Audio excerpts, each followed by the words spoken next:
Hello and good afternoon. Welcome to the show. Round the Nation right here, TYT Nation. Jeff Waldorf here with you. Got a great show for you guys on this Thursday. Interesting stuff. We've got an update on what's going on with Michael Cohen. I think you'll probably find that pretty interesting because of the implications, of course. We've got an interesting poll on secret poll, actually, created by the restaurant industry on Americans' attitudes concerning the minimum wage. They ain't going to like that poll. But we do. I'm going to present that for you and the implications about that as well. And that's going to be an interesting story. A little bit of a request of how much we actually, it's a requested story, as they said, on how much money we spent on the Syrian strikes and what we could actually do with them. Interesting. So there's that. We'll have some fun talking about Ted Cruz. And finally, climate change is having an impact on our currents. What does that mean? And what's the impact? Fascinating. I don't want to give away too much. So that's what we've got on today's show. If you haven't already, please give us a like and a share. That helps us out greatly. So yeah, share out the clips, share out the stream. And if you like what we're doing and you want to let us know how well we're doing, you can always use the super chat. That helps the show and it helps you get out your message. So that's a huge, huge help for the show. So if you like what we do here, you can always show us that way by using the super chat. All right. Anyway, so let's get in here. Let's start out with Michael Cohen and how some people are a little bit worried about him in Trump world. This is fun. Okay. So following the raid on Michael Cohen and the seizure of documents by the FBI related to Cohen's business dealings, including the payment to Stormy Daniels, which was $130,000 routed through an LLC in Delaware in order to pay her hush money, people in Trump's orbit are beginning to panic just a little bit. Sources close to the president spoke to Politico about what they describe as a very big problem or a potential problem for President Trump. Since, of course, Cohen is Trump's personal lawyer. He's known him for many, many years, and he's represented not only Trump, but a lot of people in Trump's orbit, including Sean Hannity, who's one of Trump's biggest backers. Interesting note about Sean Hannity, recently he hired a couple of more Trump lawyers, including Jay Sekulow. So that's a little weird, a little strange. But again, when it comes to Trump world, everything happens for a reason.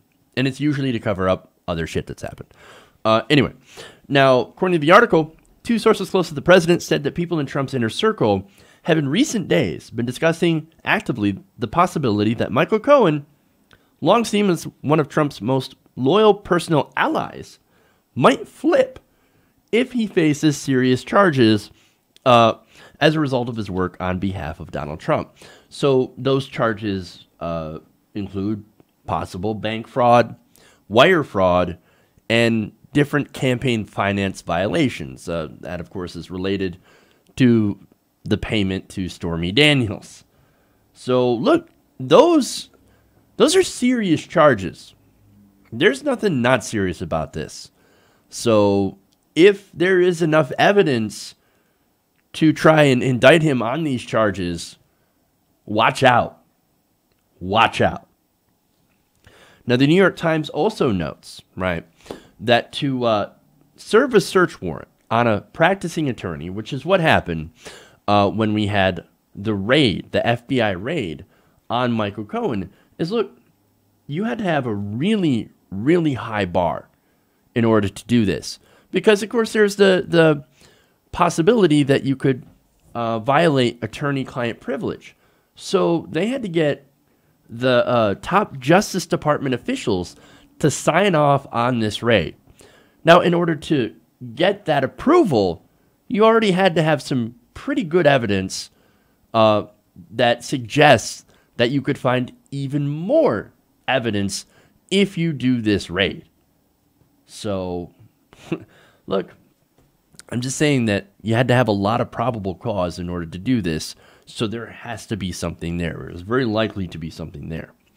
In fact, look, that entire thing, this entire raid has Trump's allies in an absolute panic. Because again, if those crimes are serious enough and there's enough evidence behind them, as I think a lot of prosecutors are believing that there is, well then, look, this could lead to prison time. And look, if you're a prosecutor and say you want to go after somebody who's a little bit bigger of a fish, say the sitting president of the United States, just as an example, well, then you could dangle that lifetime sentence in front of somebody and say, hey, look, if you cooperate, well, we could reduce this. If you have good information, and look, the only reason that they would put that deal in front of anybody is because they have reason to believe that this person has good information, good evidence to be used to go after somebody who's a little bit bigger. So I'm not saying that that's happening. I'm not saying that that's going to happen. But I am saying that Trump's allies are incredibly nervous about that happening. We have more. For example, Alan Dershowitz, Trump supporter on Fox News, he said this, quote, that's why they'll threaten him with life. Or that's what they'll threaten him with, life imprisonment. They're going to threaten him with a long prison term and try to turn him into a canary that sings.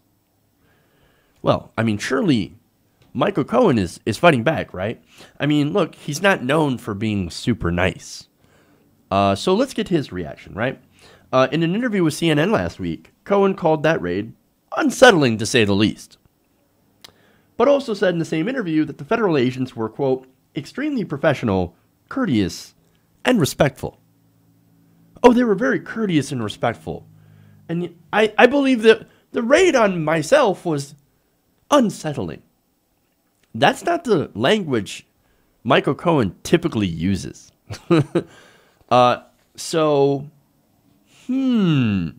Interesting. Now, one Trump ally who happens to know Cohen very well said, quote, when anybody is faced with spending a long time in jail, they start to reevaluate their priorities. And cooperation can't be ruled out. So while he's like, it was unsettling because I was already handing so much paperwork over to the investigators, and I'm very shocked that they would authorize this raid, but they were completely respectful and courteous while they were raiding my ass. Look, man, red flag, red alert, red alert. Okay, anyway, so now look, that's Cohen, that's his lawyer dealing with this. Well, how's Donald Trump dealing with this? About as well as you'd expect. Trump, according to the article, has regularly ranted to friends and advisors about the investigation into Cohen, according to two other people familiar with the conversations. He believes strongly that the FBI has pushed the boundaries of attorney-client privilege, telling friends that he and his associates are being unfairly treated. One White House official said, quote, he's not happy about it. Well, I think we could tell.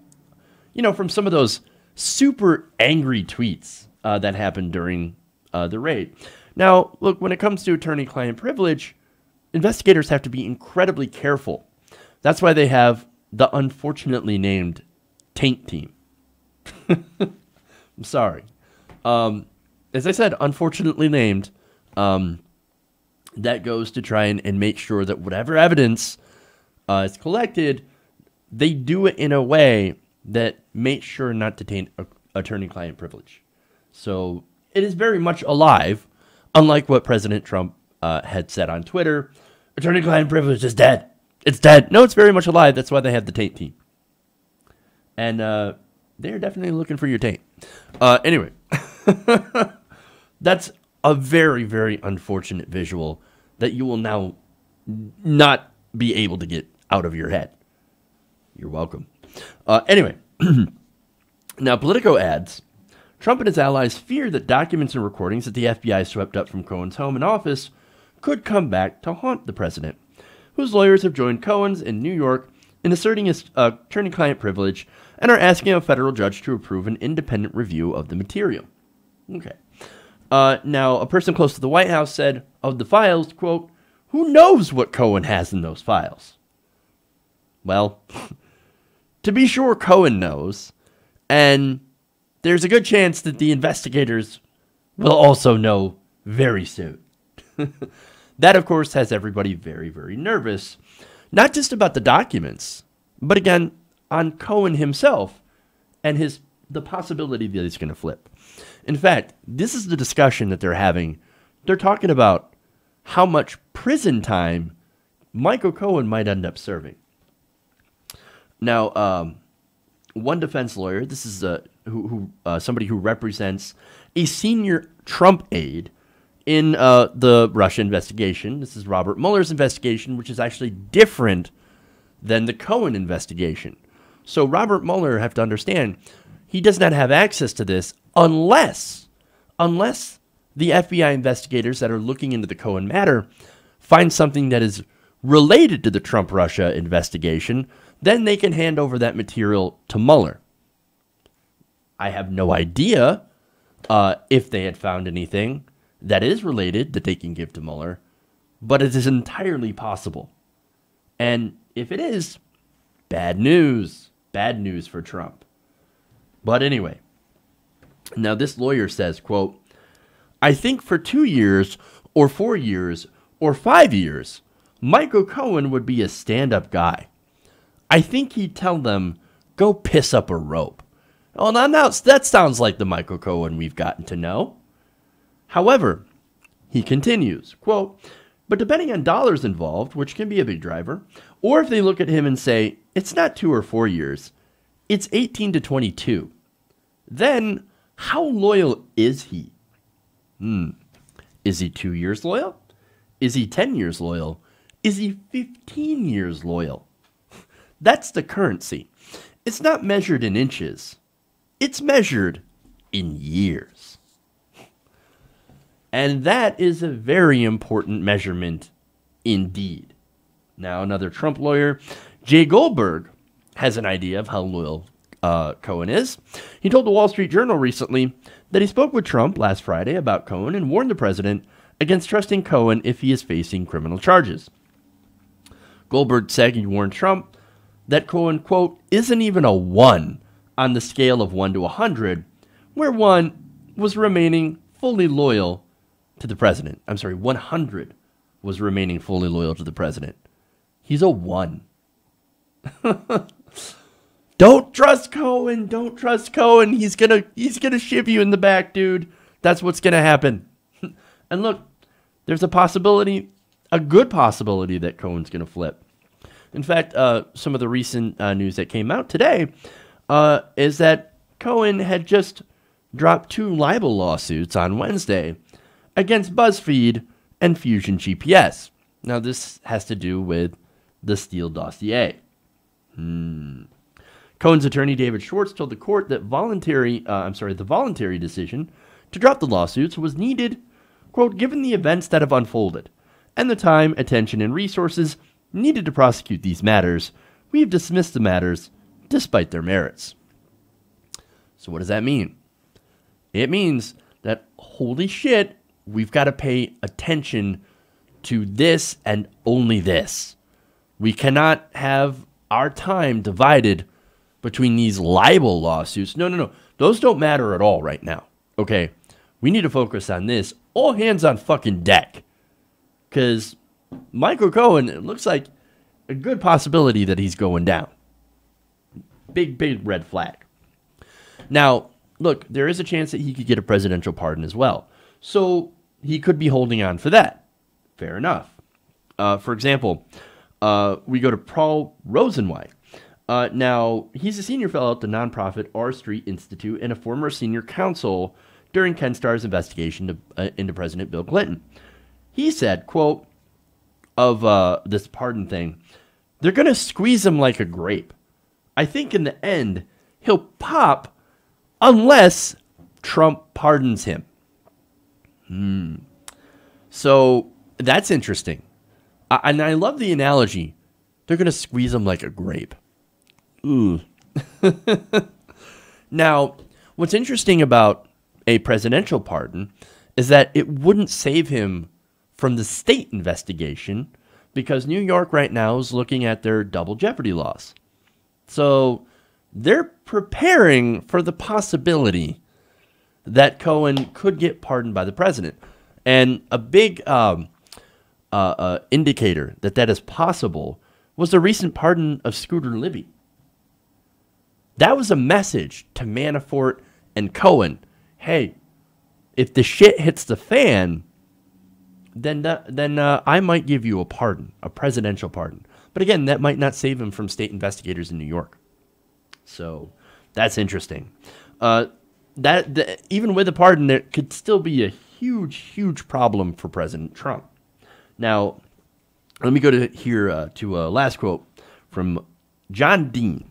Now, John Dean is a former White House counsel whose cooperation with Watergate prosecutors helped lead to Richard Nixon's resignation in 1974. So John Dean kind of knows what he's talking about with this stuff. He said that Cohen flipping would, quote, be Trump's worst nightmare. Ooh.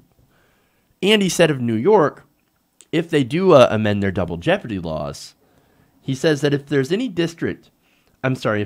prosecutor's office in the USA that can flip Mr. Cohen, it's the Southern District of New York. Red flags. Red flags. Wait a minute. Ladies and gentlemen. Not yet. We don't have them yet. We don't have them yet. However, tick-tock. Tick-tock.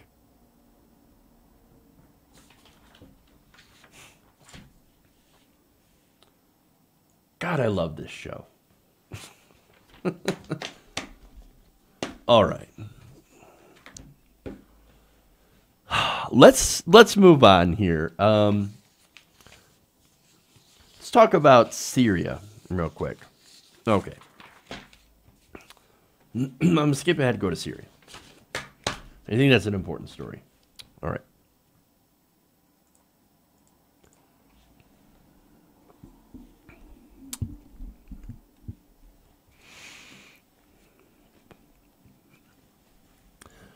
So recently, President Trump bowed to media pressure and pressure from neoconservatives and launched a missile strike on Syria.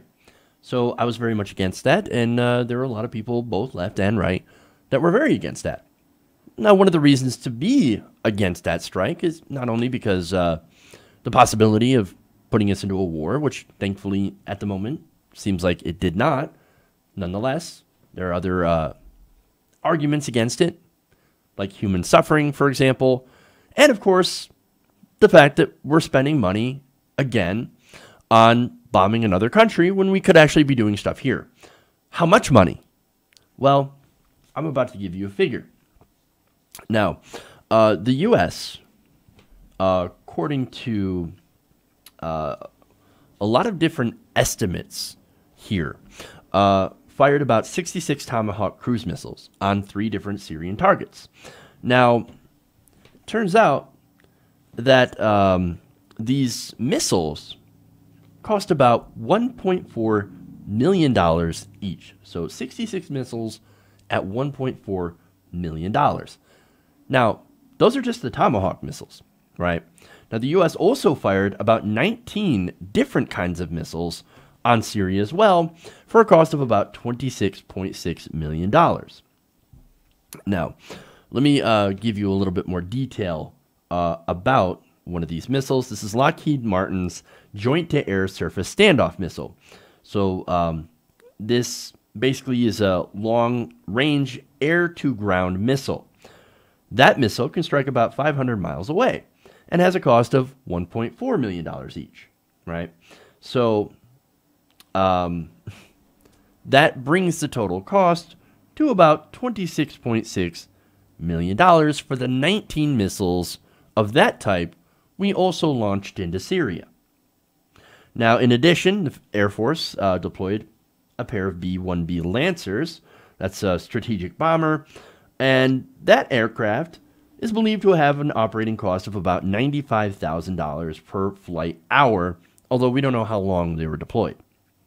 Now, in total, according to CNBC, what we know, that attack on Syria and just basically missiles alone, this is not any of the other costs, about $119 million. So the reason that I'm bringing you these costs is because this is how much one precision strike on Syria costs. $119 million. At least.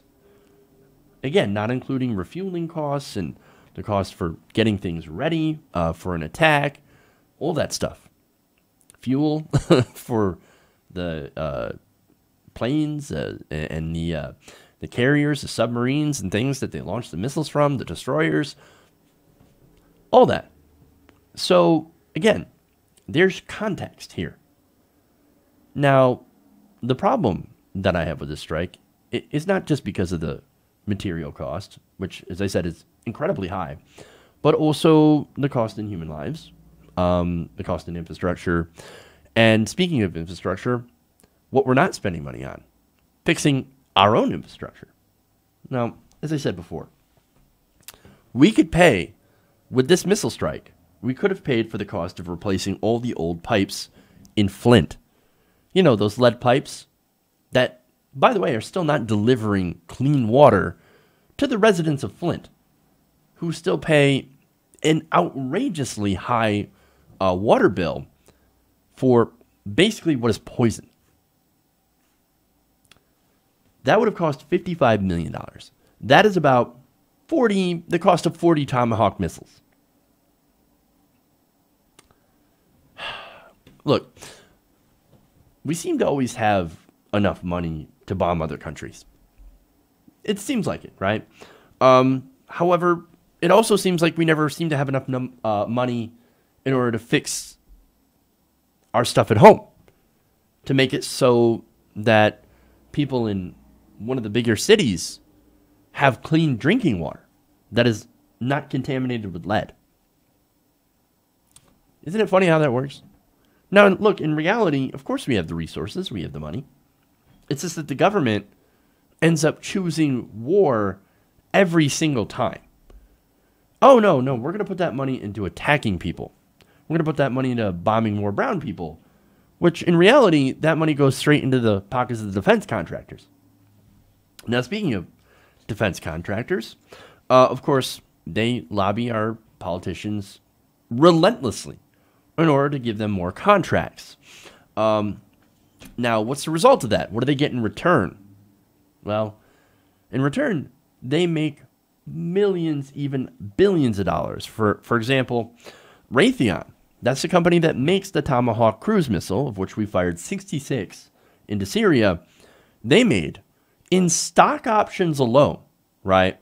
Because when that happened, guess what? When the Syria strikes happened, the stock market noticed, and they gave them a $2.5 billion bump. And it's not just Raytheon, it's all these defense contractors, which in total got a stock bonus of $10 billion added to them. The market loves war. And of course, you go and watch CNBC, or you watch any of these other Squawk Box or whatever, these money channels. They're like, oh, you know what stocks are hot? Defense stocks. Go buy them up. Buy them up. That's a sick system. When you're saying, oh, there's going to be a war, there's going to be more bombs, so you might as well invest in what a safe option is. And that safe option is defense contractors. Disgusting. That's what we have in this country. Look, this is why I always say we don't have a money problem, right? We can create money out of thin air.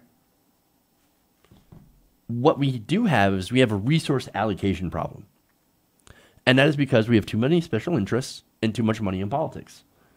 And, of course, those special interests and the money coming from defense contractors, they all ensure that that money, our resources, end up only flowing to the rich and corporations and not where it's supposed to go, into the people of this country, into cities like Flint, into our infrastructure, which is falling apart, or, into making sure that people have health care, child care. We don't do any of that. And that is unfortunately why we happen to be behind all other industrialized countries on metrics of education, healthcare, childcare, and of course, general happiness.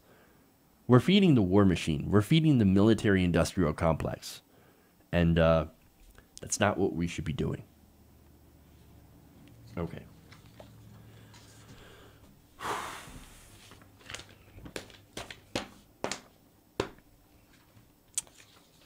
So here's what I'm going to do. I'm going to take a quick break. We'll come back. We've got that poll on the restaurant industry. You're going to love that. Americans talking about what they would like to see from the minimum wage.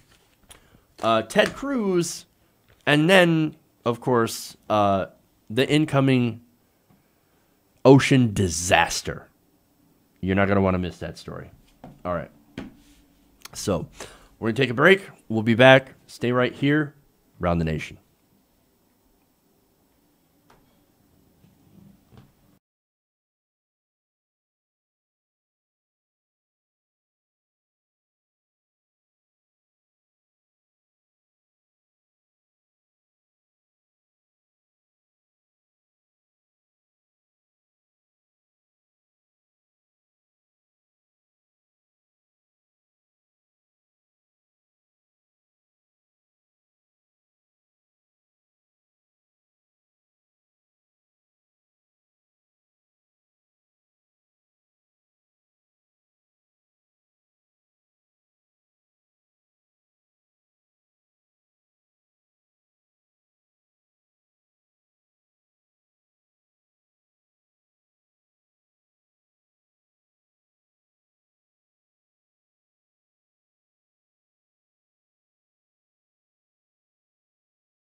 Hey everybody, welcome back to the show. Round the Nation, right here, TYT Nation.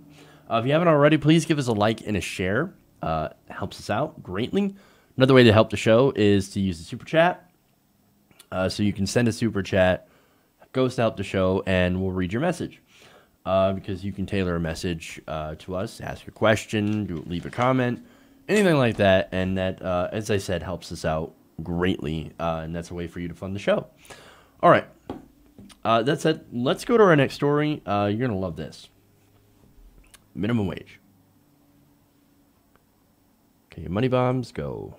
Here we go. Okay. So recently the NRA, that is the National Restaurant Association, ran a poll to see where the American people are at on the issue of raising the minimum wage. Now, I said, of course, I believe that we should have a living wage, but unfortunately that was not addressed in this questionnaire since it was put forward by the nation's, or one of the nation's most powerful lobbying groups that lobby against the minimum wage. Now, they've fought the idea, of course, raising the wage and a minimum wage for decades. Now, after some of the victories from groups like 5 for 15 and activists, and the fact that Bernie Sanders, who ran on instituting a $15 living wage, is actually the most popular politician in America, the NRA decided to reach out to a Republican pollster. That's Frank Luntz, of course. He's very well known as one of the biggest Republican pollsters, to commission a specific survey. Now, the results of this survey has the Restaurant Association flipping the fuck out. For that, I go to an article written in The Intercept by Zid Jalani and Lisa Graves. By the way, happy birthday, Zid Jalani. Now, they wrote, the poll, which was presented on a slide deck obtained by The Intercept and documented, found that 7 in 10 Americans want to see the minimum wage raised, even if it means that they would have to pay more for the meals. Now, that is very interesting because that's one of the arguments that politicians that are not in favor of raising the wage often use, and the restaurant industry itself. Well, they're just going to pass the cost on to you. I mean, now your burger is going to be 10 to 20 cents more expensive. Of course, they go crazy, and your burger is going to cost $10.49. No, it's not. Look at the economies of scale. I mean, if you're a franchise or if you're a big giant corporation, then those costs are going to be spread a little bit more evenly. Those increased costs of employment.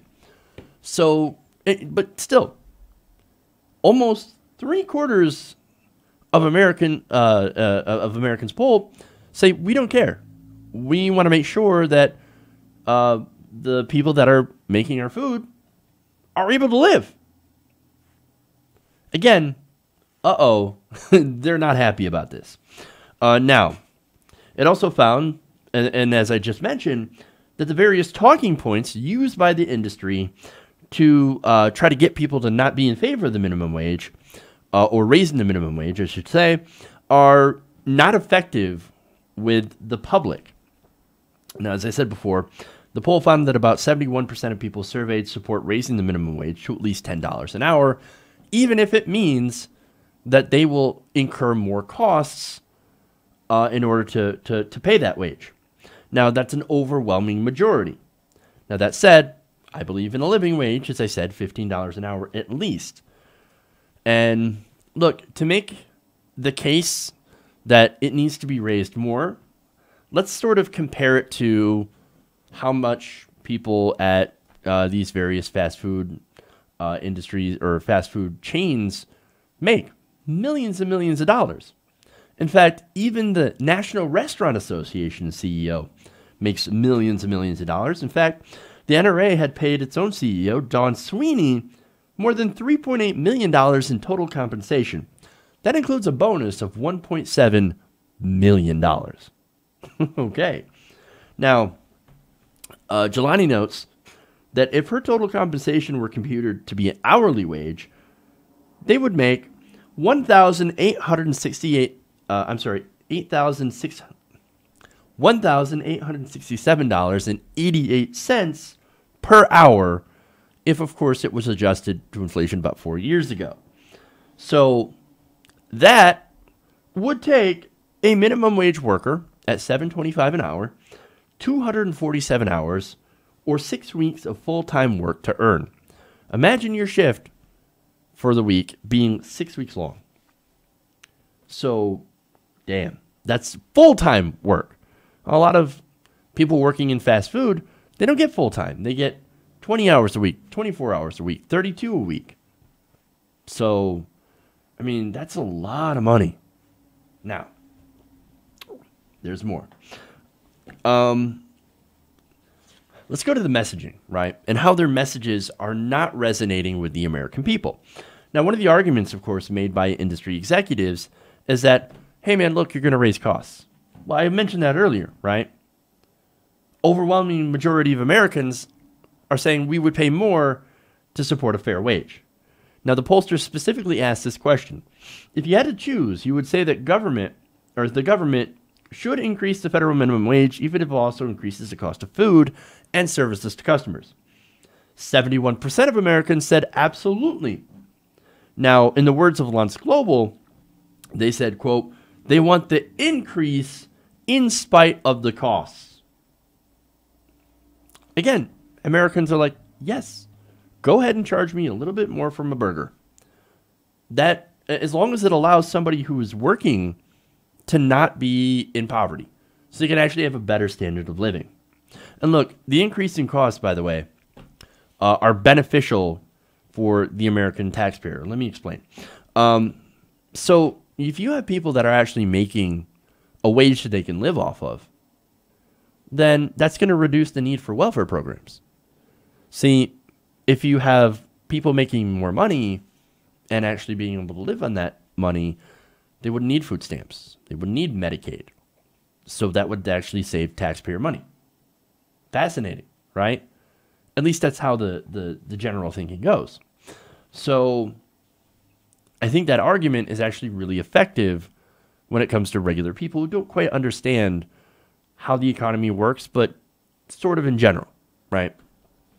Now, in reality, of course, you don't need taxes to fund spending, but we're still basically in the mindset that no, taxes fund things like welfare, and so we need to make sure that we fund that welfare system, and if we can save money on that by cutting the welfare, then we save money on taxes. But anyway, again, that's generally how it works. I'm not going to go too off into MMT right now. Anyway, now, Jelani also notes that even though the Luntz survey shows that restaurant customers are willing to pay more, the linked poll shows the messaging the NRA is continuing to deploy to try and stop measures to raise the minimum wage. That includes the claim that restaurants will go out of business if the minimum wage goes up. Now, that's very interesting, right? So I bring that up now and point that out now because the recent argument. Oh, if you raise the minimum wage, well, you're going to go and have to raise costs on the customers. So that right there is one of the arguments they use. Well, if they use that argument, they also cannot be able to use, well, the business will go out of business. But wait, it doesn't make sense. Because if the costs are passed to the consumer and the consumer eats those costs, then the business isn't losing money by paying their workers more. So the idea that, oh, these businesses are going to go out of business doesn't track with the other argument, and it kind of defeats that argument of, well, I mean, they're going to go out of business if they raise the costs for labor, and they're also going to pass the cost to you. Well, if they pass the cost to you, then there is no additional cost to the company. Therefore, they're not going to go out of business. You see what I'm saying? They just undercut their own fucking argument. Ridiculous. Now, here's something that I didn't quite expect, and that's the framing around the issue. As I said before, 71% of Americans say, yes, we need an increase in the minimum wage immediately. Now, why? It goes into why. The article notes the strongest polling message in the poll was on standard of living. They said a minimum wage increase will improve people's standard of living by providing them with a more appropriate income level to handle cost of living increases. So now, that argument turns out to be very effective with the majority of the American people polled. 43% of respondents found that to be the most persuasive message, following by the finding that raising the minimum wage would help lift nearly 17 million Americans out of poverty, despite working full-time. Now, that's surprising. I actually would have thought lifting the people out of poverty argument would be more effective. Nonetheless, I guess people are more thinking about others' standard of living instead of poverty, right?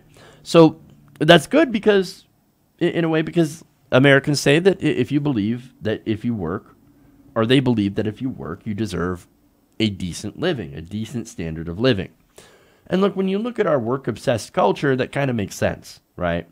Now, there's another strong argument, according to the leaked poll, that was used, and they said that the raise is needed to help with increases in the cost of living because the federal wage has only risen 3 times in the past 3 decades. So when you point that out to people, hey, look, we've only had 3 minimum wage increases in the past 30 years. People look at that and go, holy crap. So you have gone that long without getting a raise in the minimum wage, $7.25 an hour. Well, we got to do something. We obviously got to raise that wage. Okay. Now, what's the least persuasive argument? Well, this is one that progressives like me have used a lot. Reducing inequality. Well, it turns out the least persuasive argument to raising the minimum wage is reducing income inequality. Now, again, I think that's a result of our very work-centered culture, right? Very like, no, if you got to work. Like, yeah, if you work, we'll help you out, but if you don't work, then you're lazy. Well, of course, that's wrong, but that is unfortunately, look, most people have bought into that conservative narrative. And so they're not swayed by the message of income inequality or poverty. Now, unfortunately, again, that's how the American people feel about this. So we're going to have to try and use the argument that's the most effective to get our policy goals. So, look, that argument being we should raise the minimum wage, we should raise it to a living wage, because that will help people who work live a better life and be able to contribute to the economy more. Unfortunately, that's the framing that I believe that we need to take on this issue. Until, of course, people start to come around to the idea that, hey, maybe this massive amount of income inequality is also terrible and we need to do something about it. And look, raising the wage will do something about income inequality as well. But overall, the poll kind of shows that, like most of their arguments, in most of the conservative arguments on the economy, for example, most Americans don't seem to be buying it, with the exception of one argument that seems to be testing better than the others. Now, which argument is that? Well, we go back to the one that I made earlier. Business will close. But wait a minute, as I mentioned before, most Americans would be willing to accept a increase in the costs to pay for that pay increase. So again, that wiped out that argument. And look, that argument was never true to begin with, and they've known it all along, the people making that argument. In fact, in-depth analysis has shown that raises have not resulted in restaurants closing or laying off workers. Now, they studied this in places that have actually raised wages. You have not seen that loss of employment. In fact, the most comprehensive study to date looked at 137 different wage hikes in the minimum wage, and they found that, quote, a very clear indication that there was a reduction in the number of workers reporting a wage below the new minimum. However, we also find a clear increase in the number of jobs paying at or above the new minimum, leaving total employment essentially unchanged. Their baseline specification shows that in the 5 years following the minimum wage increase, average wages of affected workers rose by 7%, while employment of affected workers rose by a statistically insignificant 3.0%. Basically, no change. No gigantic job losses. And yet, you have income gains, which is better for the community because guess what? The people now working have more money to spend in the economy, and that actually helps create more jobs. Fascinating. So look, again, this poll is incredible because it shows that the American people, they're ready for a raise. Raise. They're ready to, or I should say, they're willing to accept higher costs in order to give that raise, and they're not buying the conservative arguments against the raise anymore. So, America, it's pretty clear. Americans are ready to increase the wage. So let's do it already. Okay.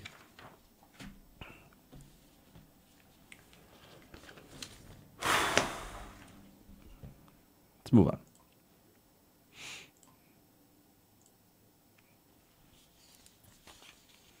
All right. So let's do a fun story now.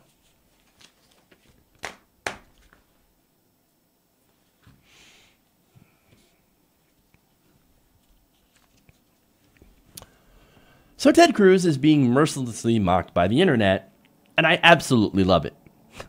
Now, the reason for that is not just because he's Ted Cruz, but because he recently wrote an essay, which has been described by people on Twitter as slavish praise for a president that has said some incredibly nasty things about both Cruz and his family.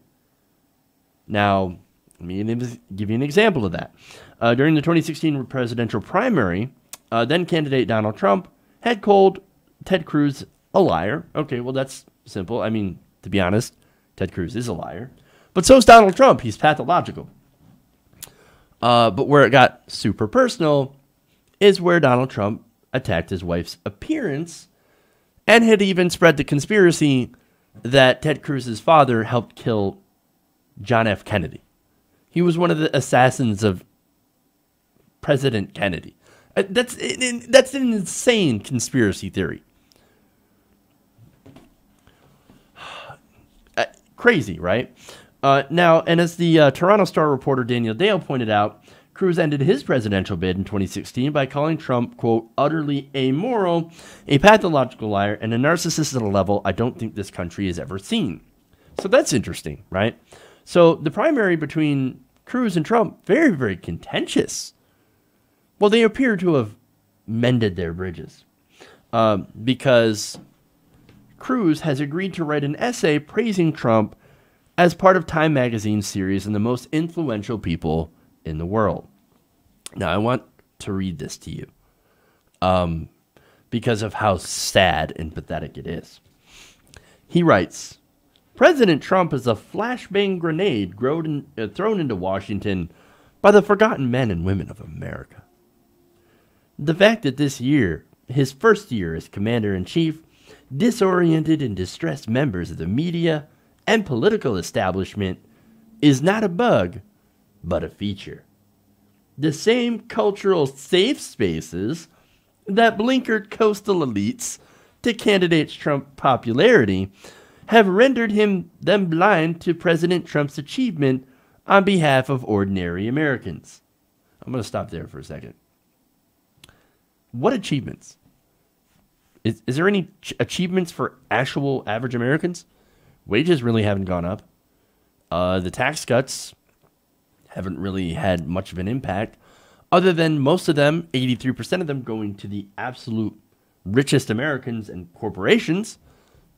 What about Neil Gorsuch? Well, that's their big achievement, right?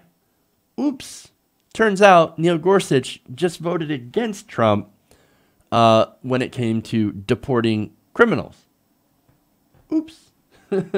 Again, criminals who are immigrants. So, sad. Very sad. But we're going to continue with this essay. He says, while pundits obsessed over tweets, he worked with Congress to cut taxes for struggling families. While wealthy celebrities announced that they would flee the country, he fought to bring back jobs and industries to our shores. Wait, how did he do that? Did he bring back any jobs? No, he didn't bring back any jobs. In fact, Carrier, which is the company he touted during the campaign, actually offshored more jobs. After getting a gigantic tax cut, by the way, and getting preferential treatment by the state of Indiana. And they're not the only ones. And I've talked about all the different companies that have decided, even after these gigantic tax cuts, that they would go to and still outsource or still cut jobs. So tell me again about how many jobs Trump has brought back. Ridiculous, right? Now, he's going to continue on North Korea. Oh, this is fun. While talking heads predicted Armageddon, President Trump's strong stance against North Korea put Kim Jong-un back on his heels. And you got to be strong. You got to be strong. No, it wasn't a strong stance that stopped Kim Jong-un. It was actually diplomacy. And this is where I actually do give Trump a little bit of credit, because he is open to dialogue. He's not like a lot of the other politicians when it comes to war. When it comes to, oh, no, we got to be super strong, we got to be aggressive, and we got to do all this stuff, right? He's not a neoconservative, right? Now, that doesn't mean that he's not influenced by neoconservatives, like people like John Bolton and Mike Pompeo. We saw that with Syria, with the strikes on Syria, okay? And look, we saw also a lot of bellicose rhetoric against North Korea. I mean, for example, oh, little rocket man, we're going to do fire and fury on North Korea. You know what that means? That means they're going to nuke North Korea. You don't threaten to nuke North Korea. That's fucking ridiculous. And look, nonetheless, I guess he's a little bit, I wouldn't say a little bit better on anything really, but so far he hasn't quite got us into a war. I guess that's a little bit of credit, but I think it's still too much. Nonetheless, as far as credit goes, he also tried taking credit for North Korea and South Korea's talks. Now, he had nothing to do with those talks, by the way, during the Olympics. But he said, quote, if I weren't involved, they wouldn't be if I weren't involved, they wouldn't be talking about Olympics right now. They'd be doing no talk, or it would be much more serious. Well, now, who goes and takes credit for something that they had nothing to do with? Oh, right, President Trump. So, nonetheless, right, Cruz is going to continue with his verbal blowjob. Quote, President Trump is doing what he was elected to do, disrupt the status quo. That scares the heck out of those who have controlled Washington for decades. But for millions of Americans, their confusion is great fun to watch. So, wait, are you saying that millions of Americans are sitting back and watching the dysfunction in our government that is more dysfunctional than ever? You're saying that they're entertained? No, they're fucking horrified at what's going on here. And look, most people support the investigation, by the way, of Robert Mueller into Donald Trump. Not only that, but Donald Trump has incredibly low approval ratings. Historically low. So, look, I don't know what the hell he's talking about. But it appears to be that his lips are firmly affixed to President Trump's ass. And that's sad. Sad. Look, most of the American people realize that we're being run by a fucking clown. But see, you know what? If Donald Trump's a clown, then Ted Cruz is a sad little jester, right? The sad little clown that's the last one to get out of the fucking clown car. He's pathetic. He's so pathetic. He's such a worm. Look, here's the thing, right? If your wife and your father is attacked as viciously by somebody as Ted Cruz's wife and father were, like, my personal opinion is, no, I would never kiss your, fuck you. I'd be like this the whole fucking time. Like, no, I'm not going to do it. I'm not going to write this ridiculous ass-kissy article. I don't care. No, this is not going to happen. Not until I get, no, maybe not even then, right? I don't think an apology would cover that. Because those are some seriously gross attacks. So, but nonetheless, you know what probably the most sad thing that sad thing about this is? Jeb Bush has more self-respect than Ted Cruz. Jeb fucking Bush. The guy who was like, please clap. He had to ask people to clap for him. That guy's got more self-respect than Ted fucking Cruz. And this is after... You're kicking me out the door. You're kicking me out the door. Still more self-respect than Ted Cruz has for himself. This shows you what kind of person Ted Cruz actually is. I hope Beto O'Rourke beats the hell out of him in the midterms. Blows him away. So, okay. Let's go to some fun tweets now. Let's start out with Matt Fuller. He tweets out, call me old-fashioned, but if I were Ted Cruz and Donald Trump had personally branded me as a liar, suggested that he had dirt on my wife, which, by the way, his dirt was that Ted Cruz's wife was ugly. Wow. Way to go. That's some discourse there. Spread rumors that my father assassinated JFK and was, Donald Trump. I'd probably pass on writing this effusive Time magazine blurb. David Ehrlich tweets, Ted Cruz's blurb about Trump for Time magazine's 100 Most Influential People is one of the most humiliating things ever written. I agree with that. Darth writes in, wait, Ted Cruz had to write about Trump for Time magazine's 100? Did he lose a bet? It's possible. T. Beckett Adams writes, as you read Senator Cruz's heroic praise of POTUS for Time's 100 Most Influential, it's worth remembering this tweet making fun of Ted Cruz's wife is still live. Trump has never apologized for this and similar attacks on Cruz's family. Finally, Jack Miller says, quote, Ted Cruz writing the article on Donald Trump for Times 100 is just so weak. Good God, man, have some respect for yourself. But see, he doesn't have respect. He doesn't have any respect for himself because he's slimy. Ted Cruz is a slimy, gross politician. And what happens? Well, look, those kind of politicians tend to gravitate towards the people that have power. And that's what's going on here. Now, finally, I want to show you a picture here of just before Cruz began writing this article, just to show you what kind of mood he was in.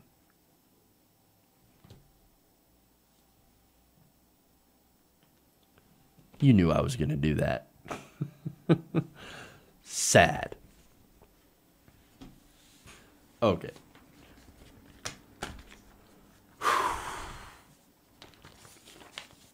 One more quick disaster story. All right.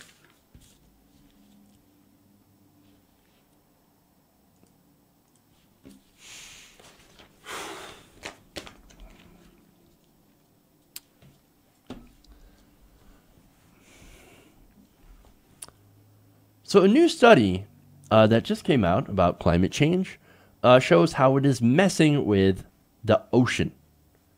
Now, look, man, you don't want to mess with the ocean because, well, for one, it's much bigger than you. And for two, it's going to cause a lot of problems.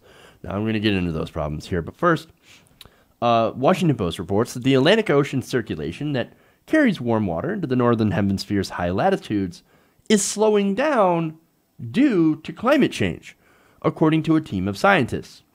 They suggest that one of the most feared consequences of climate change is already coming to pass. Now, I'm going to explain why that is feared. But first, let's get into the details here. Now, it's called the Atlantic Meridional Overturning Circulation. And what they found in this study is that it has declined in strength by about 15% since the mid-20th century to what they call a new record low. Now, what is the Atlantic Meridional Overturning Circulation? I'm going to call it the AMOC. Now, what it does is that it brings warm water from the equator up toward the Atlantic's northern regions and cold water back down through the deep ocean. So it's basically what they call the conveyor belt. right? It's basically described as a conveyor belt. Now, that current is partly why Western Europe enjoys temperate weather, even being at a high latitude. And meteorologists are also linking changes in the North Atlantic Ocean temperatures to recent summer heat waves. Now, the circulation is critical for fisheries off the United States Atlantic coast, which is a key part of New England's economy. Now, that has unfortunately seen a lot of changes in recent years. So one of the impacts of it is we're going to have problems with the fish market. Now, why is this happening? Well, as I mentioned before, it's climate change, but let's get in a little bit more detail. Scientists say that some of the AMOC's disruption may have been driven by the melting ice sheet of Greenland, another consequence of climate change that is altering the region's water composition and interrupts the natural processes. So, look, the ocean is mainly salt water, and these melting permafrost is mostly fresh water. So they have different compositions. Turns out salt water is much more dense than fresh water. So that is having an impact on this so-called conveyor belt. Now, one of the scientists, Stefan Ramsdorf, of the Potsdam Institute for Climate Impact in Germany says, quote, "This is something climate models have predicted for a long time, but we weren't sure it was really happening. I think it is happening, and I think it's bad news." Now, why is it bad news? Well, I mentioned before, it is affecting fisheries and also could affect the temperature in Europe. Now, the authors of the study believe that the shift in circulation is having a big impact along the U.S. coastline already. Now, they said of all, and this is according to Vincent Saba, marine biologist at the National Oceanic and Atmospheric Administration, he said of all the U.S. waters, this region has definitely warmed the fastest in the last decade, and they're talking about the area around Maine. Now, they said that that has had major effects on their fisheries in the area. Now, Maine has seen a giant boom in lobster. However, their cod industry has ended up shrinking. Now, they said a lot of these changes are happening relatively fast, and our fisheries management is unable to keep up. So that is the problem with climate change. When you have changes that are so rapid that local animal populations are unable to adapt to those changes. And of course, when that happens, when they're unable to adapt to changes, they often die out. And that's unfortunate for us because a lot of those animals we depend on. Human beings do. So that's a big problem here. Now, Saba says, quote, "We're trying to figure out how to deal with some of these species shifts that we're seeing." And it's not just fisheries, right? It's also sea level, right? Now, if the slowdown continues, it is expected to drive strong sea level rise against the eastern seaboard. Previous research has already shown that from 2009 to 2010, sea level in the region shot up 5 inches, in part thanks to a brief slowdown of this circulation. So, an effect of this, as it continues to slow down, is you're going to end up seeing more sea level rise. Now, what does that mean? It means stronger storms. It means more flooding on the eastern seaboard. Well, a lot of Americans live on that seaboard. So, look, those settlements, people living there, cities and towns, they'll be impacted by this. And that will be disastrous. And that's just looking at what's going on now and what could happen in the near future. Now, the forecast further out is even worse. Now, Ramsdorf predicts that the circulation will only weaken further as climate change advances. He says it may be slow and steady, it may not be slow and steady. He says there is great fear that there may be a tipping point where the circulation comes to an abrupt halt. Now, if that happens, think about what happened when you had an abrupt 5-inch rise in sea level for just a minor slowdown. Think about what happens when it stops completely. That's going to be disastrous.